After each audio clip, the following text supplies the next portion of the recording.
No ma olen kirjanik ja kirjaniku põhiline töövahend on keel. Võiks isegi öelda, et keel on kirjaniku tööriistakast või isegi tööriistakuur. Ja aeg-ajalt oleks vaja seda tööriistakuuri nii-öelda üle vaadata ja neid tööriistu, mis seal kuuris on, hooldada. Ja tõlkimine sobib selleks kõige paremini.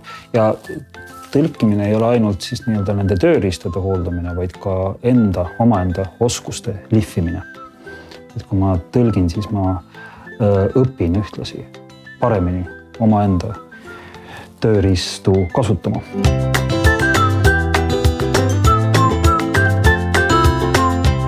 Võiks vist isegi öelda nii, et õigupoolest leiavad tekstid mind.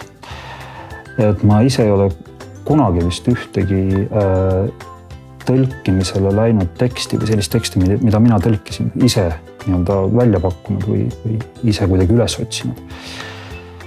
Tavaliselt need tekstid leiavad mind kirjastajate kaudu ja kirjastajad üldjoontes ju teavad, millist kirjandust ma eelistan, milline on see minule kõige meeldivam väljenduslaad. Ja seetõttu, kui nad juba pakkumise teevad, siis see pakkumine, ma võin eeldada, on huvitav. Ja need pakkumised ei ole kunagi ka sarnased, sest mulle meeldib tõlkida mitte ainult selliseid tekste, mille väljenduslaadiga või mille stiiliga ma tunnen, et mul on väga suur ühisosa, vaid ka selliseid tekste, mis mingist rakursist tunduvad nagu uudsed või võõrad või imelikud, mistõttu neid on palju põnevam tõlkida. Nii et üldjoontes jah, ma kuidagi lasen kirjastajatel enda poole pöörduda ja siis nende pakkumiste vahel siis teen valikuid.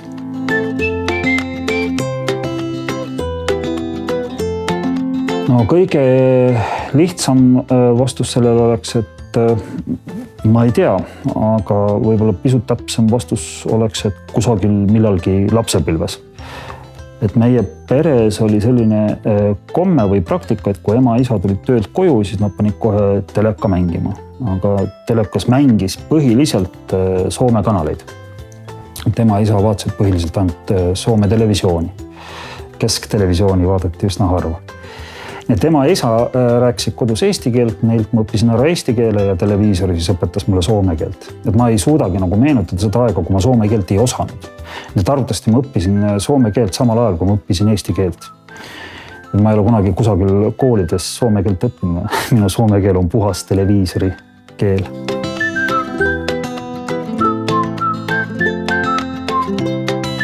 See, kui palju me maailma näeme, sõltub sellest, kui hästi või kui palju me oskame sellest maailmast rääkida.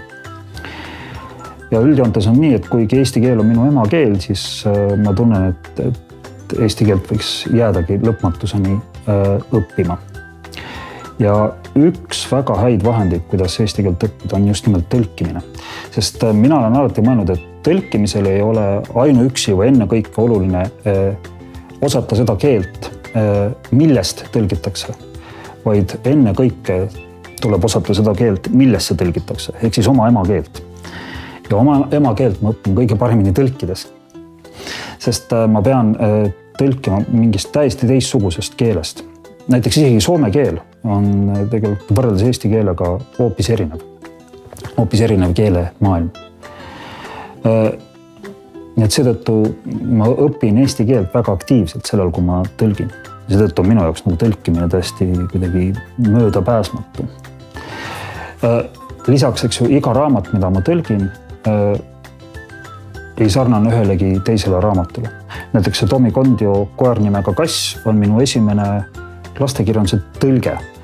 Esimene lastekirjanduse eestindus, nii et see on nagu minu kui lastekirjanduse tõlkija debüüt.